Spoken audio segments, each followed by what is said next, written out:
पिता का पत्र पुत्र के नाम। प्यारे बच्चों, इस पाठ में देश की महान विभूति महात्मा गांधी द्वारा जेल से अपने पुत्र के नाम पत्र लिखकर समय नियोजन, कर्तव्य परायणता, चरित्र निर्माण तथा मानव जीवन के विभिन्न पहलुओं से परिचित कराया गया है। प्रिटोरिया जेल, 24 मार्च 1909।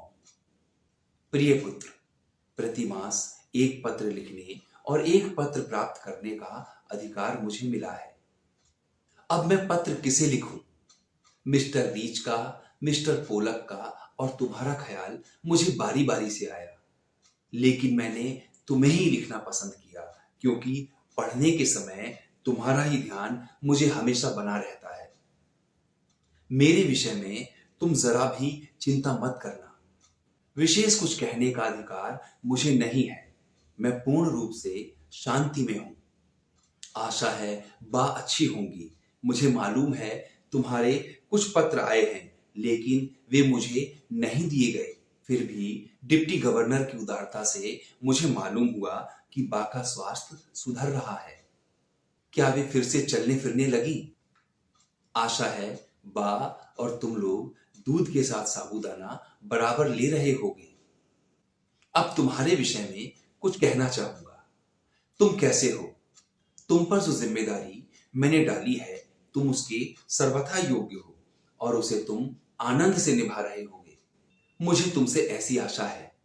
मैं यह जानता हूं कि तुम्हें अपनी शिक्षा के प्रति असंतोष है। जेल में मैंने यहां खूब पढ़ा है। इससे मैं यह समझता हूं कि केवल अक्षर ज्ञान ही शिक्षा नहीं है। सच्ची शिक्षा तो चरित्र निर्माण और कर्तव्य का बोध है। यदि यह दृष्टिकोण सही है और मेरे विचार से तो यह बिल्कुल ठीक है, तो तुम सच्ची शिक्षा ग्रहण कर रहे हो। आजकल तुम्हें अपनी बीमार मां की सेवा का अवसर मिला है। रामदास और देवदास को भी तुम संभाल रहे होगे। यदि काम तुम आनंद से करते हो तो तुम्हारी आधी शिक्षा तो इसी से पूरी हो जाती है। एक बात मैं कहना चाहूंगा कि आमोद प्रमोद एक निश्चित आयु तक ही शोभा देते हैं। 12 वर्ष की उम्र के बाद बच्चों में जिम्मेदारी और कर्तव्य का भाव होना चाहिए। उन्हें अपने आचार विचार में सत्य और अहिंसा के प्रयोग की चेष्टा करनी चाहिए और यह भार समझकर नहीं बल्कि आनंद के साथ होना चाहिए। जब मैं तुमसे छोटी उम्र में था तो मुझे अपने पिताजी की सेवा करने में बहुत आनंद मिलता था। 12 वर्ष की उम्र के बाद मुझे आमोद प्रमोद का कोई वक्त नहीं मिला। संसार में 3 बातें बहुत महत्वपूर्ण हैं। इनको प्राप्त करके तुम संसार के किसी भी कोने में जाओगे तो अपना निर्वाह कर सकोगे। ये 3 बातें हैं अपनी आत्मा का, अपने आप का तथा ईश्वर का सच्चा ज्ञान। और अक्षर ज्ञान तो तुम्हें मिलेगा ही, लेकिन तुम केवल उसी की चिंता करो, यह मैं नहीं चाहता। इसके लिए तुम्हारे पास काफी समय है। अक्षर ज्ञान तो इसलिए होता है कि जो कुछ तुम्हें मिला है तुम उसे दूसरों को दो। इतना तो याद रखना होगा कि अब से हमें गरीबी में रहना होगा। जितना अधिक इस पर मैं विचार करता हूं तो मुझे लगता है गरीबी में ही सुख है। अमीरी की तुलना में गरीबी अधिक सुखद है। खेत में घास और गड्ढे खोदने में पूरा समय देना। भविष्य में हमें अपना जीवन निर्वाह इसी से करना है। मेरी इच्छा है कि अपने परिवार में तुम एक योग्य किसान बनो।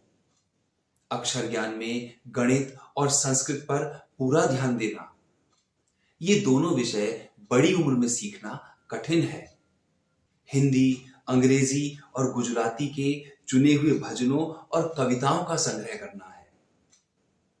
अंत में तुम्हें अपना यह संग्रह मूल्यवान प्रतीत होगा। काम की अधिकता से मनुष्य को घबराना नहीं चाहिए, ना ही यह सोचना चाहिए कि यह कैसे होगा, पहले मैं क्या करूं। शांत चित्त से विचार पूर्वक तुमने सद्गुणों को प्राप्त करने की चेष्टा की तो वह तुम्हारे लिए उपयोगी और मूल्यवान प्रमाणित होंगे। मुझे तुमसे यह भी आशा है कि घर के लिए तुम जो भी खर्च करोगे उसका पैसे पैसे का हिसाब रखोगे। मुझे उम्मीद है कि तुम रोज शाम को प्रार्थना पर जाते रहे होगे। सूर्योदय से पहले उठकर प्रार्थना करना अच्छा है। प्रयत्न पूर्वक एक निश्चित समय पर प्रार्थना करनी चाहिए। यह नियमितता तुम्हें अपने जीवन में आगे चलकर सहायक सिद्ध होगी। इस पत्र को अच्छी तरह पढ़कर और समझकर जवाब देना। जवाब जितना लंबा चाहो लिख सकते हो। अंत में मैं अपने प्रेम सहित यह पत्र समाप्त करता हूं। चिरंजीव Manilal, Indian Opinion, Phoenix, Natal. तुम्हारा पिता, मोहनदास।